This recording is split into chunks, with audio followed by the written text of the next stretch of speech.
السلام عليكم حبايب قلبي، معاكم نوجة من تكات نوجة. النهاردة هنعمل حاجة جميلة جدا، والشعب المصري والشعب العربي وكل الناس بيحبوها جدا جدا جدا.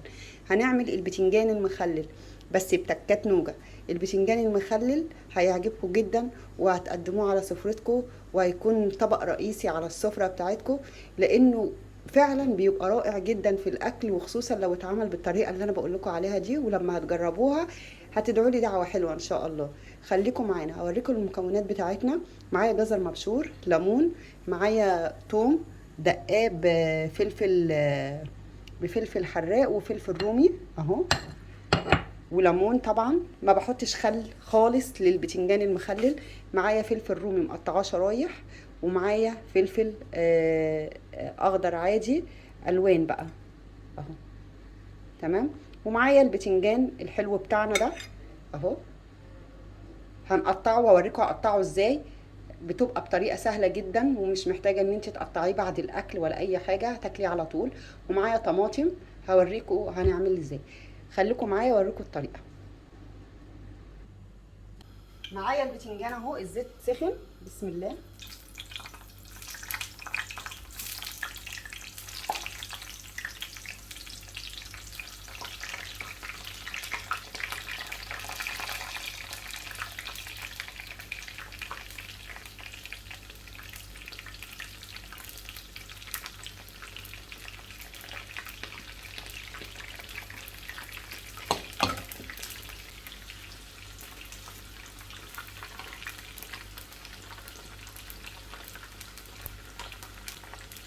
احسن حاجه تغسلي البتنجان قبل ما تقطعيه عشان ما يشربش ميه.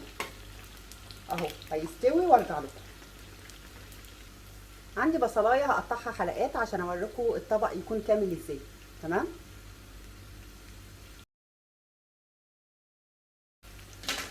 بصوا،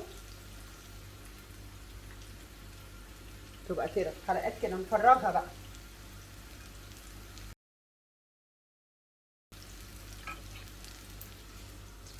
كده. ده هنحطه مش في ارضيه الطبق، لا، هنحاول نجيبه بصوا على الجناب كده بس بعد ما نخلص الوصفه بتاعتنا. تمام. بصوا حبايبي، بصوا الدقه، بصوا. وما اقولكوش على طعمها رائع رائع رائع. بصوا، دي من غير خل، ليمون بس.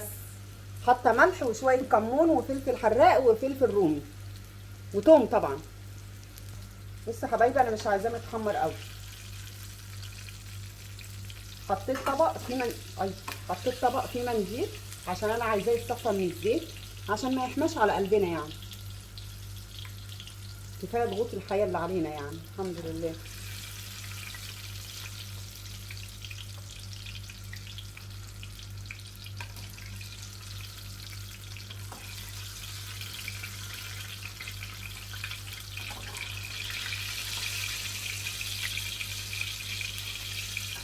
واحنا كده مش نافعين في حاجه، كل ما نيجي نطلع حاجه.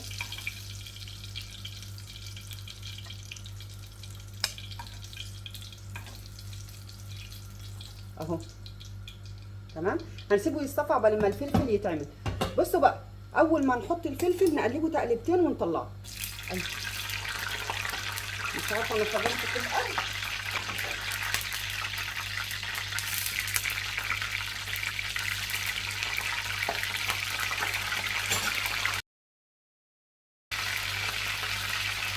القوطه طبعا مش هنقليه. اهدى يا ابني.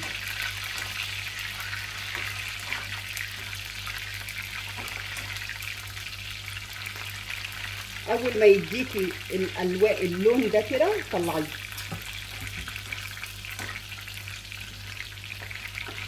اللي وقع مننا نحطه في الزيت تاني يعني، زي اكننا بنغسله.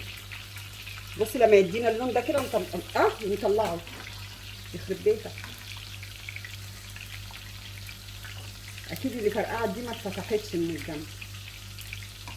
بس كده يا جماعه. ويطلع بقى الفلفل كله اهو. نطفي النار بقى. بسم الله الرحمن الرحيم.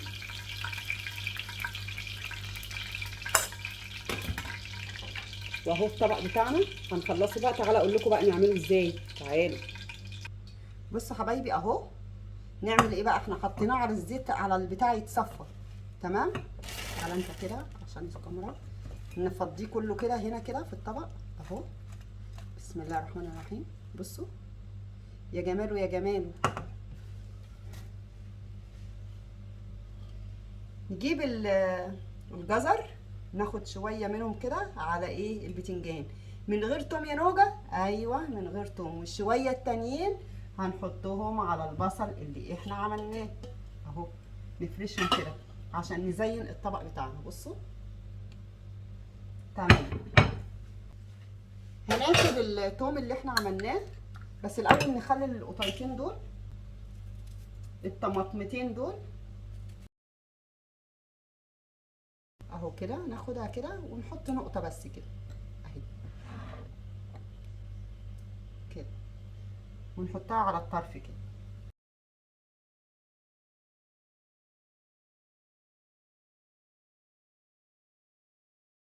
هناخد بقى التوم كله اللي احنا عملناه ده اهو، نحطه هنا كده كده. خلي نقطه هنا في الاخر كده، ونقلب بالراحه كده. هنحس ان احنا محتاجين ليمون تاني، نعصر ليمون عليه بس كده ونقلب اهو.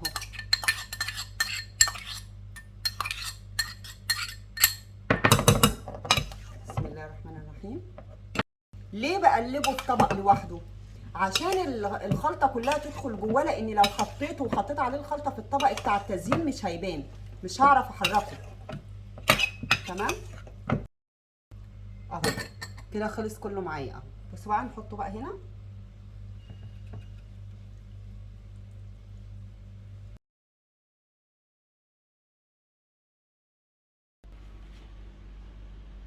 ايه رايكم؟ ده شكل الطبق بتاعنا. ادي البتنجان وادي الطماطم وادي الفلفل الاخضر بتاعنا، جميل جدا ومقرمش. والبتنجانيه، سوري ايدي بس جت على الكاميرا. والبتنجانيه بصوا البتنجانيه تاخديها كده على طول على بق واحد اهي اهي. بصوا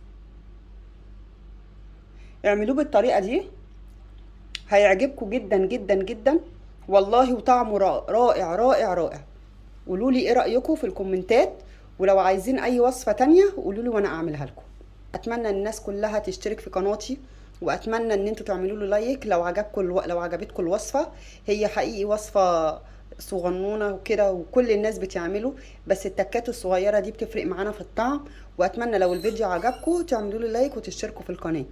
يلا حبايب قلبي، سلام عليكم.